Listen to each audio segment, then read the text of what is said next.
할렐루야. 누가복음을 통해 예수님은요, 우리를 제자로 부르셨습니다. 누구로 부르셨다고요? 그렇습니다. 제자로 불렀다는 것은 스승이신 주님으로부터 배워서 그것을 삶 속에 실천하는 것을 말합니다. 성경이 말하는 제자의 삶은 두 가지 측면을 이야기하고 있습니다. 하나는요, 예수님의 성품을 담는 것이고, 두 번째는 예수님의 사역을 감당하는 것입니다. 예수님의 사역이라고 하는 말은 예수님이 제자들에게 명령하신 것을 수행하는 것입니다. 이것은 곧 교회의 사명이라고 할 수 있습니다. 그러니 교회는 사명 공동체입니다. 처음 예수 믿을 때는 잘 몰라도요, 예수님을 점점 알아가면 제자의 삶이 무엇인지, 사명이 무엇인지를 아는 것이 정상입니다. 어떻게 2000년 전에 계신 주님의 성품을 닮아가고 그분이 명령하신 사명을 감당할 수 있을까요? 그것은요, 우리가 예수님을 인격적으로 영접할 때 우리 안에 오신 성령으로 가능합니다. 누구로 가능하다고요? 그렇죠. 성령은 예수님의 영이시기 때문에 예수님의 말씀을 기억나게 하시고 그것을 실천할 수 있는 능력도 주십니다. 그러니 주님의 제자의 삶은 성령의 인도를 받고 성령의 능력을 받을 때만 가능합니다. 그렇지 않으면 자신의 힘과 의지로 하려고 하기 때문에 실패하게 되는 것입니다. 이런 제자의 삶을 통해 주님이 주시는 축복이 뭘까요?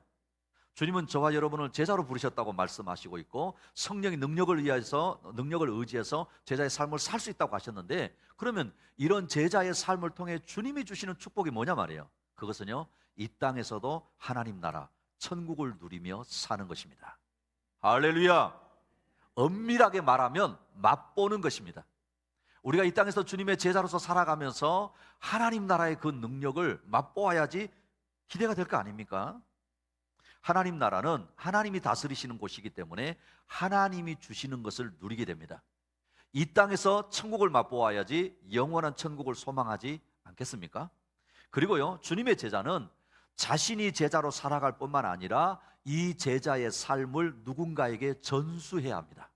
누군가에게 뭐 해야 된다고요? 전수해야 됩니다. 자신과 같은 제자를 만들어야 한다라는 것입니다. 이 제자를 만드는 곳은 가정과 목장과 교회입니다. 기억하십시오. 내가 주님의 제자라고 한다면 내가 마지막 해야 될 일은 뭐냐? 또 나와 같은 제자를 만드는 것인데, 이 만드는 곳은 가정과 목장과 교회입니다. 사랑하는 우리 금비교 지체 여러분, 저와 여러분이 주님의 제자가 되기를 축복합니다.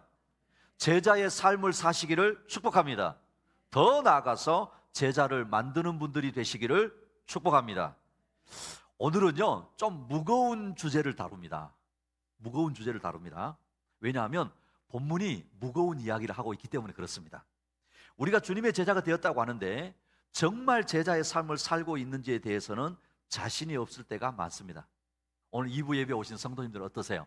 그죠? 주님이 제자로 부르셨어. 내가 제자의 삶을 살아야 되는데 할렐루야, 나는 제자입니다. 이렇게 잘 없어요. 그죠? 뭔가 마음이 무겁습니다. 자신이 없습니다. 목회자로 살아가는 저 자신도 오늘 주제가 무겁습니다. 그래서요, 할 수만 있으면 오늘 주제는 피하고 설교할까 생각도 몇 번을 했습니다. 이게 목사의 고민이에요. 그런데요, 성령은 그렇게 하지 말라고 하시는 것 같았습니다. 왜냐하면 이 부분을 짚고 넘어가야 그 다음이 있기 때문에 그렇습니다. 사실 많은 크리스천들이 내가 제자인가에 대해서 늘 질문을 하고 고민을 하고 있기 때문에 그렇습니다. 그래서요, 카일 아들만이라고 하는 목사님은 오래전에 팬인가 제자인가라고 하는 책을 통해서 현대 크리스천들에게 도전을 하고 있습니다. 이 책에서 팬입니까 제자입니까? 라고 하는 것은 인생에서 가장 중요한 질문이다라고 말하고 있습니다. 사랑하는 우리 금식교 지체 여러분, 특별히 2부 예배에 오신 여러분, 저와 여러분의 마음 가운데 이 질문이 항상 있으시기를 축복합니다. 내가 예수님의 팬인가 제자인가? 예수님을 믿지만 제자로 살아가려고 하는 사람이 있고 전혀 관심이 없는 사람이 있는데 의외로 후자가 많기 때문에 그렇습니다. 팬과 제자의 다른 점은 팬은 와서 환호하다가 사라져버리는 사람이고 제자는 와서 죽고 섬기는 사람이라고 말을 하고 있습니다. 이 책에서요, 저의 마음을 흔들어 놓은 몇 가지 질문이 있어요. 그것은요, 예수님에 대해서 여러 애인 중에 한 사람을 생각하는지 단 한 사람의 애인인지를 묻는 것이었어요. 좀 여러분 이상하잖아요? 애인은 하나 있어야 됩니까? 여러 거 있어야 됩니까? 대답 안 하세요. 요즘 세상은요, 결혼을 하고도 애인을 두고 그것도 여러 애인을 두고 살아도 된다고 하는 세상이니까 이런 질문이 고리타분할 수도 있습니다. 그러나 적어도 주님을 따르는 제자로 살아가기 원하고 하나님 나라를 맛보며 살기 원한다면 분명한 대답을 해야 하는 것입니다. 예수님이 단 한 사람의 애인인지 여러 애인 중에 한 사람인지 어떻게 판단할 수 있을까요? 여러분도 한번 대답해 보십시오. 이 아이들만 목사님을 통해서 내가 정말 예수님의 제자입니까? 라고 하는 건데 여러 애인 중에 한 애인인지 아니면 하나밖에 없는 애인인지 질문하는 거예요. 그래서 제가 이 질문이에요. 첫째는 무엇을 위해 돈을 쓰느냐라는 겁니다. 시간과 돈을 쓰는 것을 보면 마음이 어디에 있는지를 알 수 있다는 거예요. 돈과 예수님을 동시에 좋아할 수 없습니다. 돈의 거짓 약속을 믿고 예수님을 헌신짝처럼 내버려서는 안 된다라는 거예요. 두 번째는 힘들 때는 어디에서 위로를 얻는가입니다. 삶이 고달플 때, 그죠? 혹은 무엇을 의지하느냐 말이에요. 누구를 의지하고 무엇을 의지하는가? 누군가 의지한다라고 해서 특히 우리는 이제 가족 등을 의지하는 게 당연하죠. 가족을, 그죠? 그런데 가족도 예수님을 대신할 수 없다는 것입니다. 내가 인생의 쓴맛을 느끼고 괴로울 때 누구에게 달려가고 의지하는지를 보라는 거예요. 사랑하는 우리 금빛의 지체 여러분, 인생이 고달플 때, 힘들 때 예수님이 더 그리워지고 그분께 달려가는 분들이 되시기를 축복합니다. 세 번째는요, 어느 때 가장 신이 나는가라는 거예요. 나의 마음을 훔쳐가는 것이 누구인지 무엇인지 묻는 겁니다. 스포츠 할 때입니까? 게임할 때입니까? 드라마를 볼 때입니까? 어떤 다른 사람이라고 한다면 예수님은 내 마음에서 밀려나신 것입니다. 오늘 주제가 무겁다고 한 이유가 또 한 가지가 있는데요, 그것은 예수님 당시 예수님을 가장 환영하고 따르고 제자가 되어야 할 사람들인데 오히려 예수님을 트집잡고 반대하고 결국은 십자가에 못 박는 일에 앞장섰던 사람들이 당시 종교 지도자이기 때문에 그렇습니다. 직접적으로는 바리새인들과 율법사들입니다. 오늘 본문에는 나오지 않지만은요, 사두개인들도 포함이 됩니다. 요즘으로 치면 종교 활동을 잘하는 사람들이었다는 것입니다. 교회에 잘 다니던 사람들이었다는 거예요. 이들은 율법 준수를 잘해서 타의 추종을 불허했습니다. 이들은 누가 봐도 입고 있는 옷만 봐도 구별된 사람들이었습니다. 겉모습은 누가 보아도 제자들의 모습인데 정작 예수님은 이들의 겉모습을 보는 것이 아니라 마음을 보셨습니다. 문제는 이들의 착각입니다. 이들은 종교 규칙을 잘 지키는 것이 제자인 줄 아는 것입니다. 그러나 예수님은 호되게 책망을 하십니다.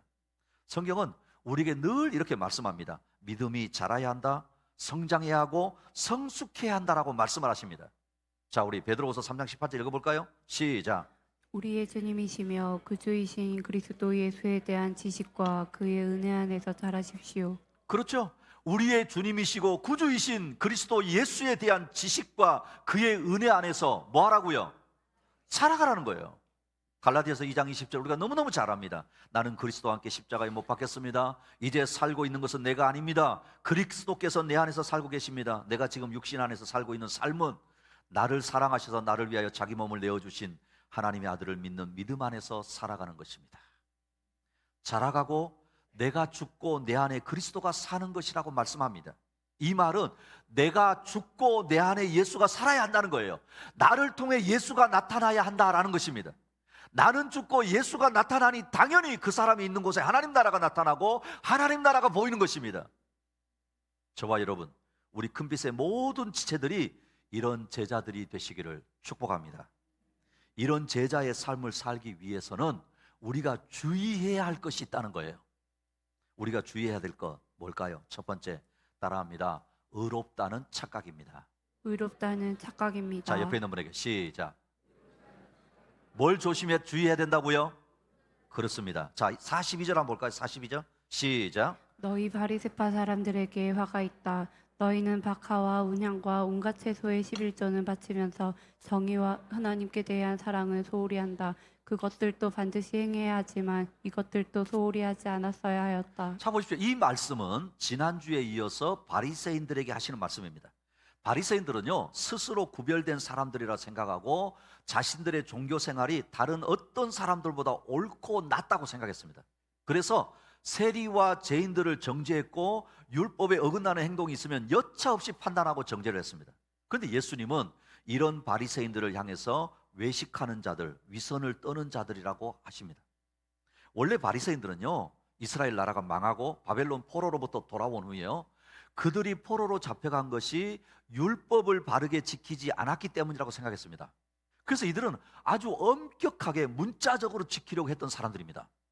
또 한 가지, 이들은요, 로마가 팔레스타인을 이렇게 지배하면서 여러 사람들이 유입되고 막 섞이니까 유대인들의 정체성, 특히 종교적인 정체성을 잃지 않을까 하는 위기감으로부터 엄격해진 사람들입니다. 문제는 시작은 엄격하고 정체성을 지키는 것이었는데, 이런 것들이 세월이 흐르면서 변질되고 자신들에게 엄격해야 되는데 다른 사람을 판단하고 정지하는 잣대가 되어버린 겁니다.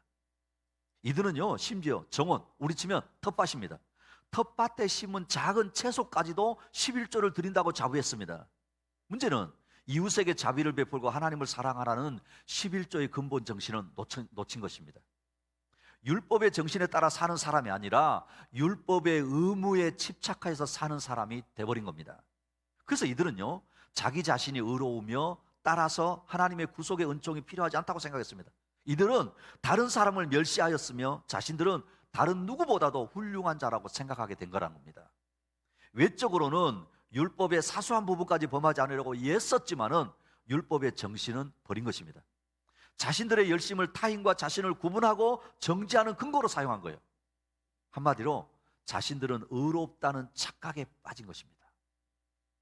사랑하는 우리 큰교회 지체 여러분, 우리도 얼마든지 그럴 수 있다는 거예요. 처음 예수 믿을 때는 오히려 순수한데 시간이 지날수록 자기 자신도 모르게 이제는 그 자기 자신이 의롭다는 착각에 빠진 겁니다. 그래서 이들은요, 높은 자리에 앉아서 사람들의 인정과 존중을 받는 것을 좋아하게 되었습니다. 자, 43절.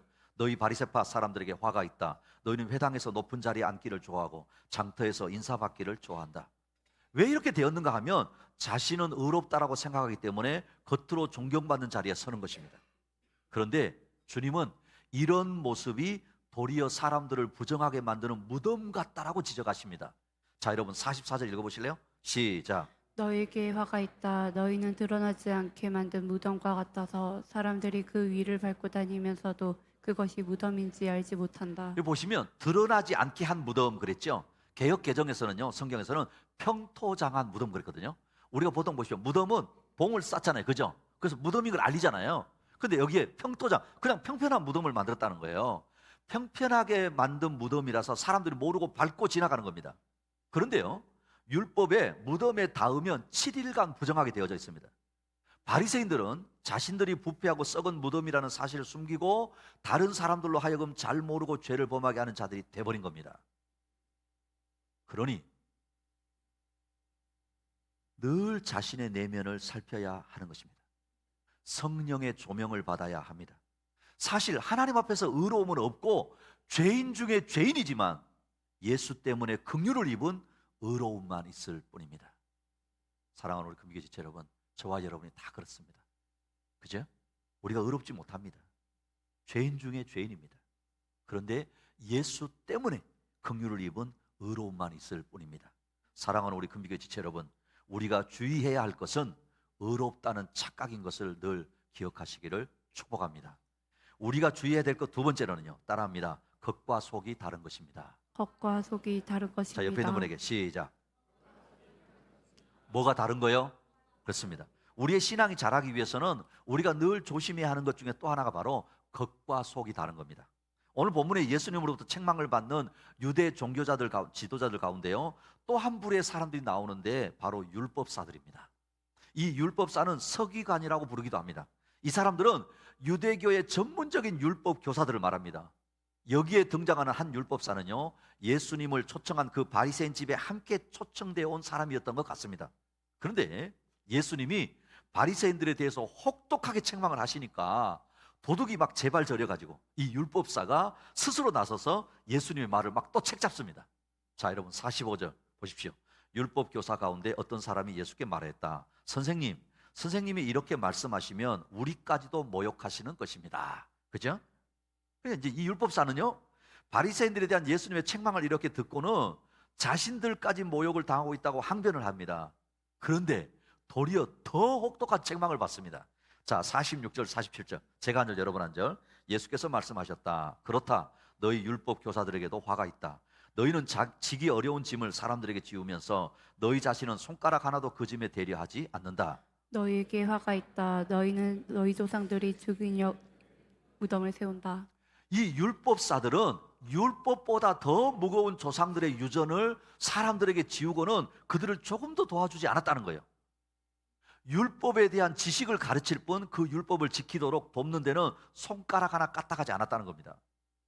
이것이 이들이 한 것은요, 율법을 무거운 짐으로 만들어서 하나님과 백성 간의 교제의 통로를 막아버렸고 말씀이 주는 참된 안식과 은혜를 앗아가 버린 겁니다. 자, 우리 금빛의 지체 여러분, 기억하십시다. 우리가 말씀을 묵상하고 큐티를 하고 성경을 통독하는 목적은 주님과 더 친밀한 교제를 나누기 위해서입니다. 할렐루야! 할렐루야!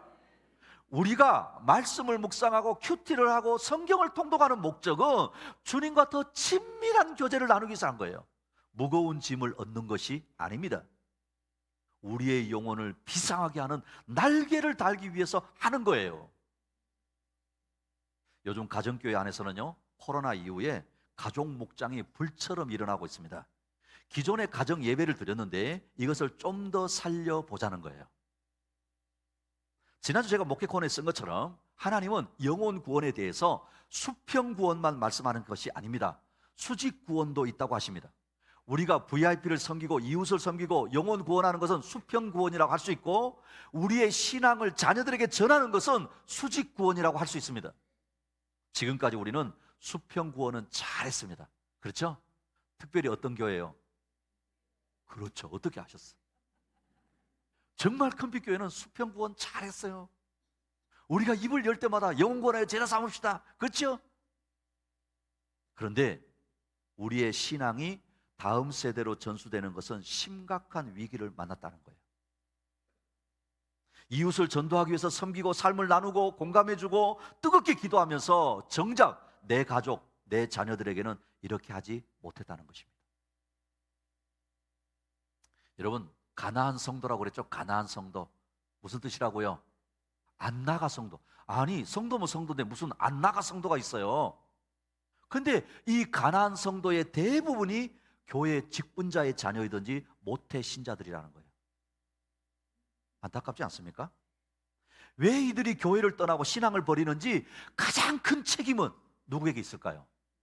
그것도 어떻게 아셨어? 부모에게 있습니다. 가정 예배를 안 드린 것도 아닌데, 교회와 목장을 열심히 안 섬긴 것도 아닌데 자녀들이 주님을 떠나는 것입니다. 대부분의 자녀들이 하는 말은요, 부모의 이중적인 모습 때문이라고 합니다. 교회에서의 모습과 집에서의 모습이 다르다는 거예요. 교회에서의 경건한 모습이 집에서는 다르다는 거예요. 안타까운 것은 율법사들이요, 하나님 나라에 이르는 지식의 열쇠를 가지고 있었습니다. 그런데 그 지식을 왜곡하고 어렵고 힘든 말씀으로 변질시키고 자신들은 그 말씀에 불순종했습니다. 자, 여러분 52절 읽어봅시다. 시작.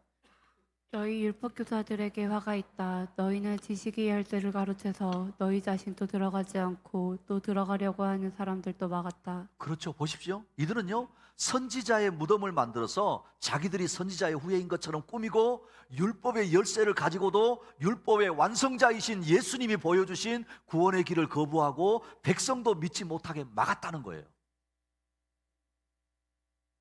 이렇게 겉과 속이 다른 모습으로 신앙생활, 아니 종교 생활을 하게 된 것입니다.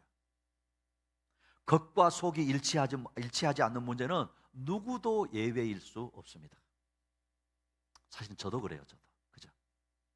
그래서 제가 저도 그랬잖아요. 오늘 이 설교 본문은 좀 피할까?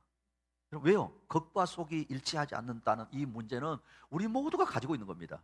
저도 한 가정의 남편으로, 아버지로 늘 이런 고민을 합니다. 우스갯소리로요, 어떤 교회 목사님이 막 설교를 하시는데 맨 뒷자리에 한 여자분이 앉아있는데 목사님이 한마디 할 때마다 꼭 한마디 하더라는 거예요. 너나 잘하지 이러다. 나중에 알고 보니까 그 교회 사모님이더라는 거예요. 우리 집은 그러지 않겠죠? 그러니 우리는 겉모습만 아닌 우리의 중심을 변화시키시는 주님을 날마다 순간마다 의지해야 하는 것입니다. 사랑하는 우리 금비교회 지체 여러분, 우리가 주의해야 하는 것은 겉과 속이 다른 모습임을 기억하시기를 축복합니다. 우리가 주의해야 될 것 마지막 세 번째, 따라합니다. 교만입니다. 교만입니다. 자, 옆에 있는 분에게 시작. 우리가 주의해야 될 것 마지막 뭐라고요? 그렇습니다. 오늘 본문에 보면 아주 무서운 사람들이 나옵니다.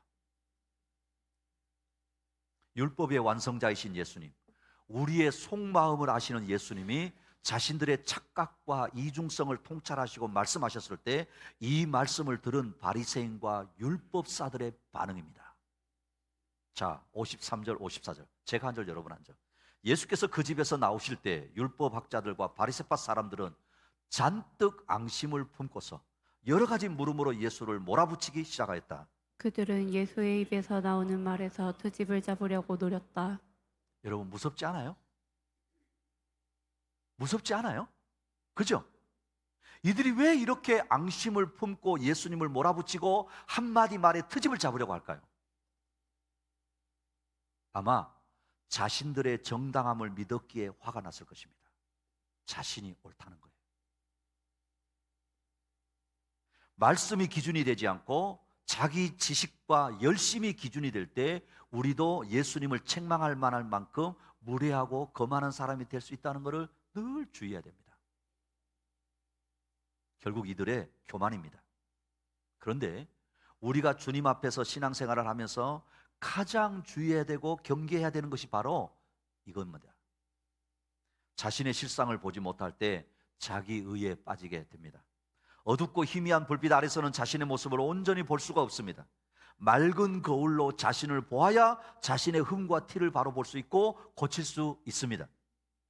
그리스도인은 하나님의 진리의 말씀을 통해서 자신을 보아야 하는 것입니다. 성령님께서 속사람을 조명시켜 주심으로 우리의 모습을 볼 수 있는 것입니다. 말씀 앞에서 자신을 볼 수 있는 사람만이 겸손히 하나님 앞에 나아가게 되어지고 하나님 앞에 회개하게 되는 것입니다. 이럴 때 하나님의 자비와 긍휼의 은혜를 힘입게 되는 것입니다. 겸손한 사람은 자신의 부족함을 먼저 생각합니다. 그러나 교만한 사람은 자기 장점을 먼저 생각합니다. 십계명이라고 우리 10가지 계명 쭉 있잖아요. 십계명을 이렇게 대할 때도 교만한 사람은 하나님께서 하지 말라고 명하신 것을 지켰으니까 자신은 죄인이 아니라고 생각합니다.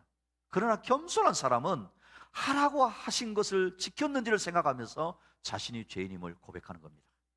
주님, 내가 또 이렇게 하지 못했네요. 주님, 내가 또 이렇게 연약하네요. 그렇게 고백하는 것입니다. 사무엘하 22장 28절 같이 한번 볼까요? 시작. 주님께서는 불쌍한 백성은 구하여 주시고 교만한 사람은 낮추십니다. 보십시오.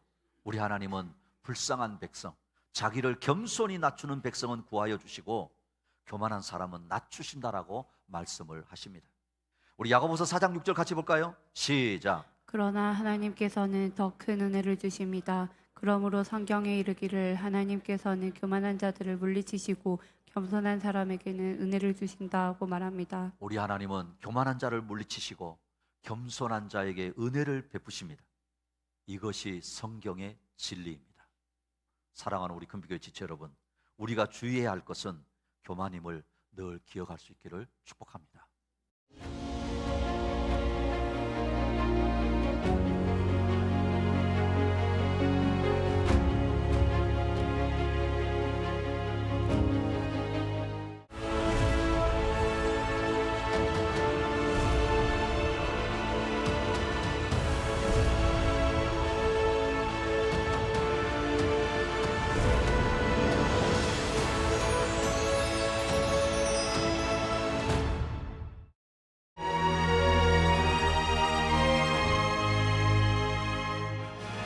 죽는 날까지 하늘을 우러러 한 점 부끄러움이 없기를 별을 노래하는 마음으로 모든 죽어가는 것을 사랑하겠노라 기도했던 청년. 한국인이 가장 사랑하는 시 중의 하나인 서시를 쓴 민족 저항시인 윤동주입니다. 항일운동의 거점이었던 만주의 명동촌. 일찍이 기독교와 신학문을 받아들인 이곳에서 윤동주는 성경과 문학을 가까이 하며 자랐습니다. 소학교부터 대학교까지 줄곧 기독교 학교를 다니며 활발한 시작 활동을 펼친 윤동주. 특히 신사참배를 거부했던 숭실학교는 윤동주의 민족 사랑과 기독교 정신에 큰 영향을 주었는데, 이 시기 윤동주는 7개월 동안 15편의 시를 쏟아내며 새로운 시 세계를 열어나갔습니다.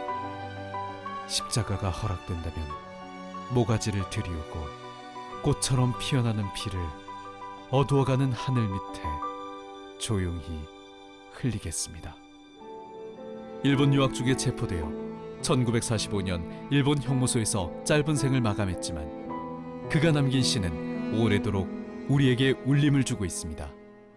윤동주 시인이 기독교 학교에서 시를 쓰며 시대의 어둠 속에 작은 등불을 밝혔듯이 초기 한국교회는 한교회 한학교 세우기 운동을 통해 민족을 사랑하는 기독교 인재를 배출했습니다. 역사가 말해주는 다음 세대를 바로 세우는 길, 바로 지금이 한국교회가 새로운 기독학교 운동에 나설 때입니다.